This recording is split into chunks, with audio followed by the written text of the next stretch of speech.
Façamos hoje a leitura do capítulo 3 do livro de Esdras, da Bíblia Sagrada.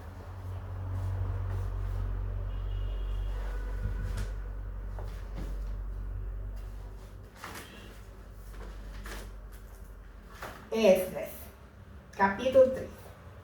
É levantado o altar. 3:1. Esdras 3:1. Chegando, pois, o 7º mês, e estando o filho de Israel já nas cidades, se ajuntou o povo como um só homem em Jerusalém.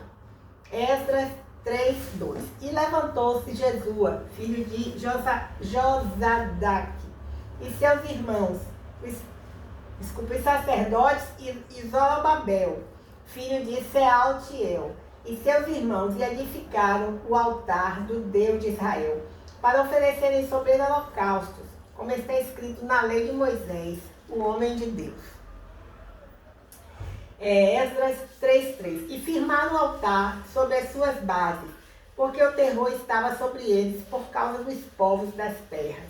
E ofereceram sobre ele holocaustos ao Senhor, holocaustos de manhã e de tarde. Esdras 3:4. E celebraram a festa dos tabernáculos, como está escrito, e ofereceram holocaustos de dia em dia, por ordem, conforme o rito, cada coisa no seu dia. Esdras 3:5.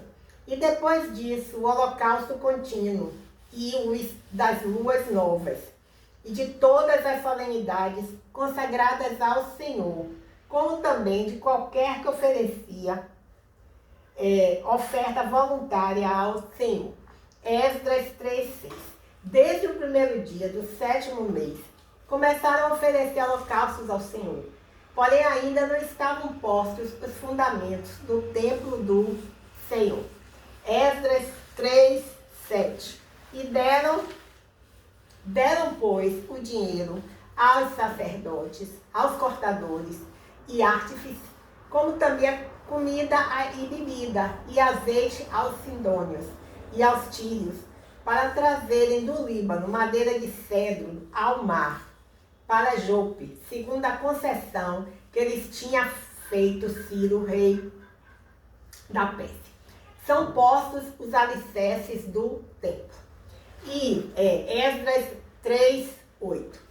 E no 2º ano da sua vinda à casa de Deus em Jerusalém, no 2º mês, começaram Zorobabel, filho de Sealtiel, e Jesua, filho de Josadaque, e os outros seus irmãos, os sacerdotes e os levitas, e todos os que vieram do cativeiro a Jerusalém, e constituíram levitas da idade de 20 anos, e daí para cima, para que aviassem a obra da casa do Senhor. Esdras 3:9. Então se levantou Jesua, seus filhos, e seus irmãos, Cadmiel e seus filhos, os filhos de Judá, como um só homem, para vigiarem os que faziam a obra na casa de Deus. Os filhos de Henadad, seus filhos e seus irmãos, os levitas. Esdras 3:10. Quando, pois, os edificadores lançaram os alicerces do templo do Senhor, então apresentaram-se os sacerdotes, já paramentados e com trombetas, e os levitas, filhos de Asaf, com saltérios, para louvarem ao Senhor, conforme a instituição de Davi, rei de Israel. Esdras 3:11. E cantavam a reveses, louvando e celebrando ao Senhor, porque é bom, porque a sua benignidade dura para sempre sobre Israel. E todo o povo jubilou com grande júbilo, quando louvou o Senhor pela fundação da casa do Senhor. Oh, glórias, aleluia. Esdras 3:12. Porém, muitos dos sacerdotes e levitas e chefes dos pais, já velhos, que viram a primeira casa sobre seu fundamento, vendo perante os seus olhos esta casa, choraram em altas vozes, mas muitos levantaram as vozes com júbilo e com alegria. Esdras 3:13. De maneira que não discernia o povo as vozes de alegria das vozes do choro do povo. Porque o povo jubilava com tão grande júbilo que as vozes se ouviam de muito longe. Glória a Deus, aleluia.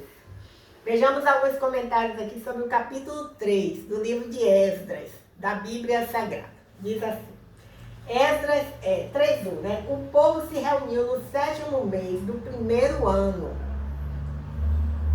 Tisri, correspondente a setembro, outubro. Era um dos meses mais importantes do ano judaico, pois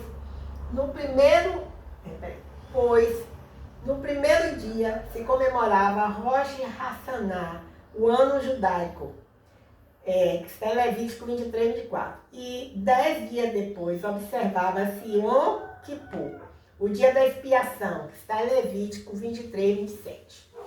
Entre o 15º e 22º dia comemorava-se Sukkot, a festa dos tabernáculos, que está em Levítico 23:34-36. O relato mostra que o povo de Israel era completo somente vivendo em comunidade. O templo e suas atividades de culto eram, sem dúvida, o centro da atenção do povo de Deus. Glória a Deus, aleluia. A princípio, os exilados se dirigiram às suas próprias cidades, mas logo voltaram a Jerusalém para trabalhar na reconstrução do templo. Quando os alicerces foram lançados, os gritos de alegria e o choro de homens, mulheres e crianças se misturavam, formando um som alto que podia ser ouvido de muito longe. Glória a Deus, aleluia. E indicando as emoções profundas dessa ocasião. As memórias daqueles que haviam visto o esplendor do Templo de Salomão se misturaram com a empolgação dos preparativos para um novo templo. Agora vamos ver, capítulo 3 de Esdras, dos versículos 2 a 6, diz assim: A lei de Moisés fornecia instruções para o culto. Está em Deuteronômio 12, de 5 a 6.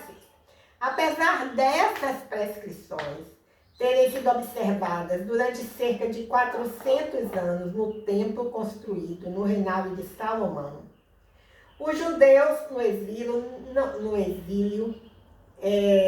não mantiveram as formas tradicionais de culto. Agora a reconstrução do templo é acompanhada do restabelecimento do culto e dos sacrifícios em Israel. No entanto, o sistema sacrificial nunca mais teve o mesmo nível de importância da época anterior ao exílio. E aqui tem uma frase que me chamou muita atenção, né? Diz assim, o templo e suas atividades de culto eram, sem dúvida, o centro da atenção do povo de Deus. Que bom que fosse assim ainda hoje, né? Em parte é. Bem, então, só me resta hoje dizer uma palavra. Essa palavra aqui, obrigada, né? Agradecemos ao Senhor por mais uma oportunidade de poder ler a sua palavra, viva e eficaz, mais penetrante do que a espada de 2 gumes, ok? Meu nome é Lúcia Marques, né? Então aqui encerramos Esdras capítulo 3 e aqui tem um cartãozinho que tem escrito uma palavra que todos nós precisamos demais hoje. Paz, muita paz no coração, né? Encerramos Esdras capítulo 3.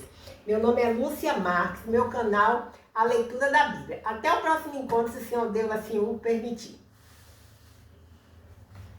Logo eu, finito e pecador, logo eu, diante de um Deus Criador, logo eu, de graça recebi o amor de Deus. Logo eu, finito e pecador, logo eu, diante de um Deus Criador, logo eu, de graça recebi o amor de Deus.